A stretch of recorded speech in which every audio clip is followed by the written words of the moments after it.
నమస్కారం. నేను మీ గుడిమల్ల రవికుమార్. తెలంగాణ ఉద్యమకారుల ఐక్యవేదిక ఆధ్వర్యంలో రేపు ఉదయం 10 గంటలకు ఉద్యమకారుల విస్తృత స్థాయి సమావేశాన్ని మనం కాకతీయ కాలనీ హనుమకొండలో ఏర్పాటు చేసుకోవడం జరిగింది.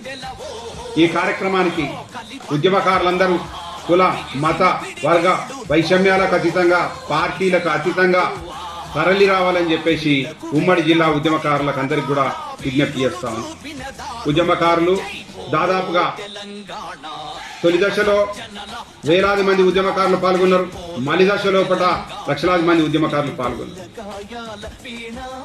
తెలంగాణ రాష్ట్రం రావడానికి తమ చెమట రక్తాన్ని దారపోసినటువంటి ఉద్యమకారులు రాష్ట్రం ఏర్పడ్డ తర్వాత నేటి వరకు అంటే దాదాపు 12 సంవత్సరాలు ఒక పుష్కర కాలం ముగుస్తున్నా కూడా కనీసం వారి ఆత్మగౌరవాన్ని ప్రతిబింబించి ఏ కార్యక్రమం చేపట్టకపోవడం దురదృష్టకరం.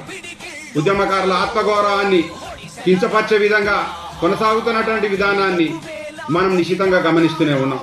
కాబట్టి ఉద్యమకారుల చెమట రక్తం శ్రమంతో ఏర్పాటైనటువంటి రాష్ట్రం లోపల వారికి వాటి ఫలాలు అందకపోవడం వల్ల చాలా నిర్వీర్యమైనటువంటి దశకు ఉద్యమకారులు చేరుతా ఉన్నారు.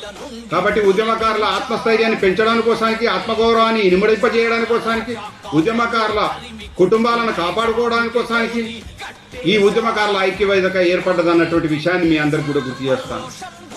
కాబట్టి రేపు జరిగే మీటింగ్కు మీరందరూ కూడా తప్పనిసరి హాజరై మన సంఘీభావాన్ని మనం తెలియజేయాల్సినటువంటి అవసరం ఉన్నది.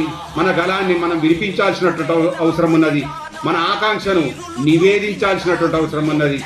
కాబట్టి మిత్రులారా, రేపు మీరు వచ్చే సమయంలో దయచేసి ఒక ఫోటోగ్రాఫు, మీ ఆధార్ జిరాక్స్ కాపీ తప్పనిసరి తీసుకొని రావాల్సిందిగా విజ్ఞప్తి చేస్తాను. మనం అందరు ఉద్యమకారులకు సంబంధించినటువంటి దాంట్లో వాళ్ళను ఒక లిస్టు తయారు చేసేసి అది ప్రభుత్వానికి అందజేయడానికి కోసానికి నాకు సులువైతుందని చెప్పేసి ఈ సందర్భంగా తెలియజేస్తాను. డెఫినెట్గా రేపు జరిగే మీటింగ్ను విజయవంతం చేయడం ద్వారా ఉద్యమకారుల బలమైనటువంటి ఆకాంక్ష వరంగల్ జిల్లా నుంచి యావత్ తెలంగాణకు మనం తెలియజేయడానికి కోసానికి మనం ఈ కార్యక్రమాన్ని సద్వినియోగం చేసుకోవాలని చెప్పేసి ఉద్యమకారులకు అందరికీ కూడా విజ్ఞప్తి చేస్తాను. ఇట్లు మీ గుడిమల్ల రవికుమార్.